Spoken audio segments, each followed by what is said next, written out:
Hello, good morning students. मैं माधवेंद्र त्रिपाठी आप सभी का स्वागत करता हूं। आशा करता हूं आप सभी बहुत अच्छे होंगे। हम लोग हिस्ट्री का फर्स्ट चैप्टर देख रहे थे, तो आगे अब हम इसका डिस्कशन है ना करेंगे कि आगे इसमें क्या है। तो देखिए दिया है modern Indian history of brief overview दे रहा है कि मॉडर्न हिस्ट्री में क्या क्या हुआ है।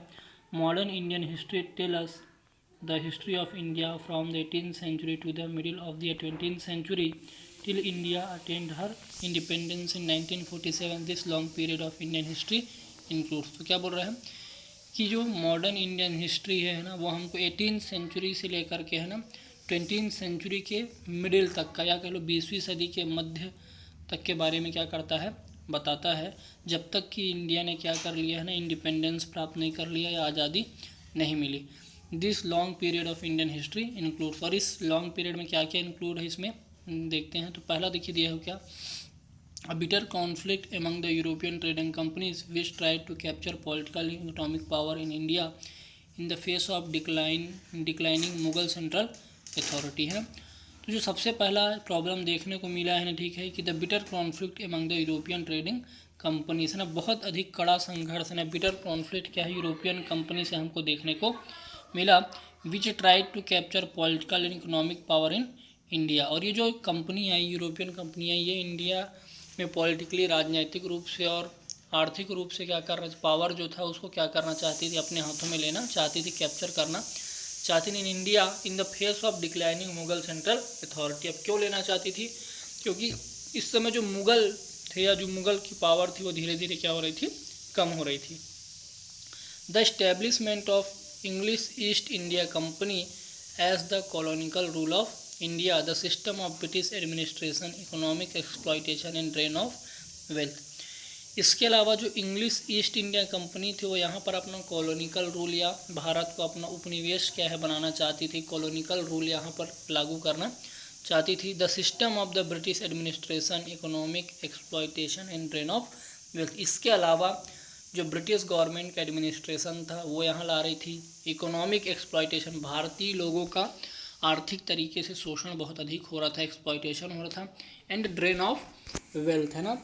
और भारत से है ना जो पैसे का निष्कासन था या ड्रेन ऑफ वेल्थ था वो भी बढ़ रहा था। तो जो ड्रेन ऑफ वेल्थ है एक्चुअल में एक सिस्टम है कि किसी एक कंट्री के पैसे का दूसरे कंट्री की ओर क्या करना, मूव कर जाना है ना या चला जाना है ना, इसी को क्या बोलते हैं, ड्रेन ऑफ वेल्थ या धन बहिर् गमन। तो इंडियन इंडिपेंडेंस में एक है ना आपको नेता मिलेंगे, लीडर मिलेंगे, दादा भाई नेहरू।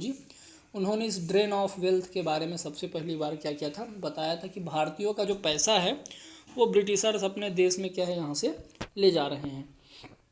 थर्ड पॉइंट यह है, the revolt of 1857 also termed as the first war of Indian independence that took place the result of this deep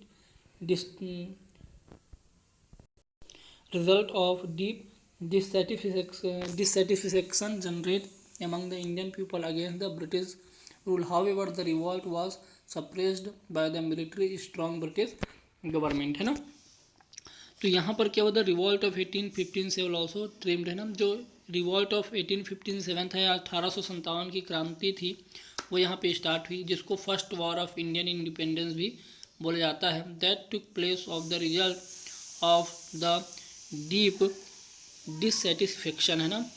अब ये क्यों हुआ था है ना, ठीक है, और या 1857 हुआ क्यों है ना, ठीक है। तो रिजल्ट ऑफ डीप डिससेटिस्फेक्शन, क्योंकि लोगों में बहुत अंदर तक नाराज़गी क्या है आ गई थी है ना, ठीक है, generated among the Indian people against the British rule. क्योंकि जो ब्रिटिश गवर्नमेंट थी वो इंडिया लोगों का इतना एक्सप्लॉयटेशन कर रही थी कि लोग बहुत ज़्यादा इनसे नाराज़ थे। However the revolt was suppressed by the military strong British government है ना। लेकिन जो रिवॉल्ट था इसको क्या कर दिया गया, दबा दिया गया, सप्रेस कर दिया गया, क्योंकि जो ब्रिटिश गवर्नमेंट थी इनके पास बहुत ज़्यादा स्ट्रॉन्ग क्या थे, मिलिट्री क्या थे, पावर थे। Taking over the political control of India by the English crown and proclamation of Queen Victoria of England as the emperor in India in 1858। अब 1857 की रिवॉल्ट के बाद एक और यहाँ पर चेंज क्या आया कि जो इंग्लैंड की गवर्नमेंट थी है ना, इसके पहले तक कौन यहाँ पे शासन कर रही थी, ईस्ट इंडिया कंपनी क्या है शासन कर रही थी।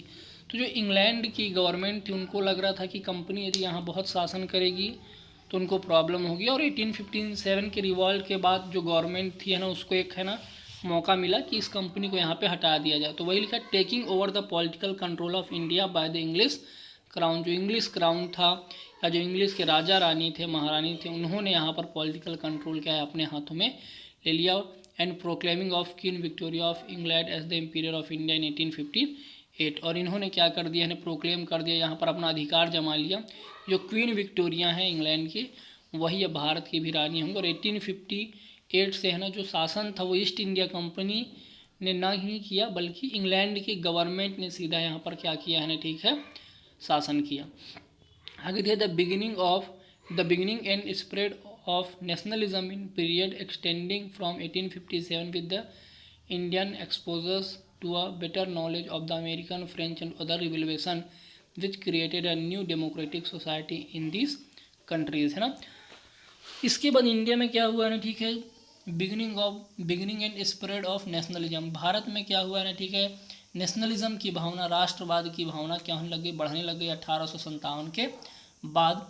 और इसके अलावा 1857 के बाद जब नेशनलिज्म बढ़ा तो इनको बहुत सा नॉलेज कहाँ से मिला, अमेरिका से, फ्रांस से, जहाँ पर है ना ये सब रिवोल्यूशन पहले ही हो चुके थे और वहाँ पर एक डेमोक्रेटिक सोसाइटी है ना क्या है, डेवलप क्या है, हो चुकी थी, है ना। तो जब डेमोक्रेटिक सोसाइटी वहाँ पर थी, उससे इंडिया के लोगों को बहुत ज़्यादा क्या हुआ, नॉलेज मिला, है ना। New nationalism expressions grow in India, है ठीक है। भारत में क्या हुआ, जो राष्ट्रवादी आकांक्षाएं थी या कह लो राष्ट्रवादी जो इच्छा थी वो क्या हुई, यहाँ पर जागृत हुई, thank to the exploitative nature of British imperialism, है ना। और ये क्यों इतना राष्ट्रवाद की भावना आई, क्योंकि ब्रिटिशर्स ने भारत का एक्सप्लॉइटेशन किया था, है ना, ठीक है, बहुत ज़्यादा शोषण क्या है किया था। नेचर ऑफ ब्रिटिश इम्पीरियलिज्म, और जो ब्रिटिश इम्पीरियलिज्म था, जो ब्रिटेन का साम्राज्यवाद का सिद्धांत था, उससे भारतीय लोगों का बहुत शोषण हुआ था। तो साम्राज्यवाद है ना, इम्पीरियलिज्म एक शब्द है, साम्राज्यवाद इसका मतलब होता है कि किसी कठोर शासन के द्वारा या किसी स्ट्रांग पावर के द्वारा जो वीक पावर है उसको क्या कर लेना, कंट्रोल क्या है कर लेना, है ना। या कह लो कि अधिक पैसे वाले राज्य के द्वारा कम पैसे वाले या कमज़ोर राज्य को क्या करना, अपने कंट्रोल में क्या करना, ले लेना। आगे दिया है, a number of political and even revolutionary and secret associations were formed. इसके बाद बहुत सारे है ना अलग अलग पॉलिटिकल है ना पार्टी इस्टेब्लिश हुई, रिवोल्यूशनरी है ना, ठीक है, बहुत सारे है ना, ठीक है, गवर्नमेंट आई। इसके अलावा सीक्रेट एसोसिएशन बने, ये सब यहाँ पर डेवलप हुए। The Indian freedom struggle grow further with the advent of Mahatma Gandhi who involve the message into A struggle of attain independence from the British rule, है ना। और इंडियन फ्रीडम स्ट्रगल आगे बढ़ा, और इसको आगे और आगे बढ़ाने में फिर गांधी जी का भी रोल था। जब गांधी जी इंडियन पॉलिटिक्स में आए तो महात्मा गांधी जी ने इसको और आगे बढ़ाया, और अंग्रेज़ों के खिलाफ है ना जो हमारा इंडिपेंडेंस का स्ट्रगल था वो बहुत तेज़ी से क्या हुआ, आगे बढ़ा। A series of great statesman and political leaders put all other issues aside from the sick of Motherland, है ना।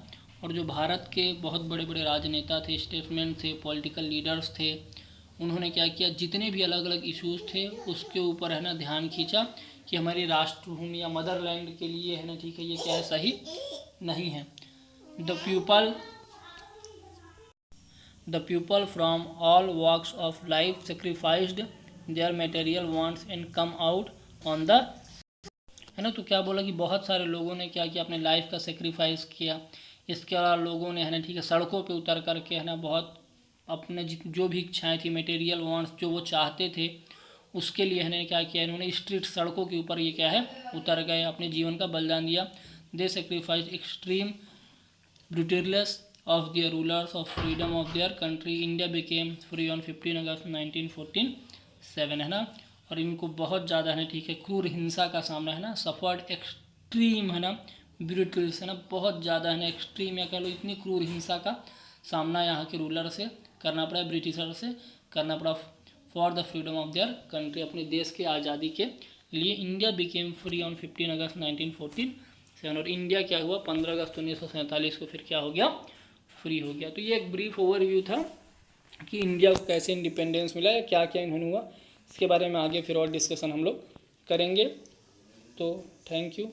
आगे का जो चैप्टर है इसको हम अब कल देखेंगे।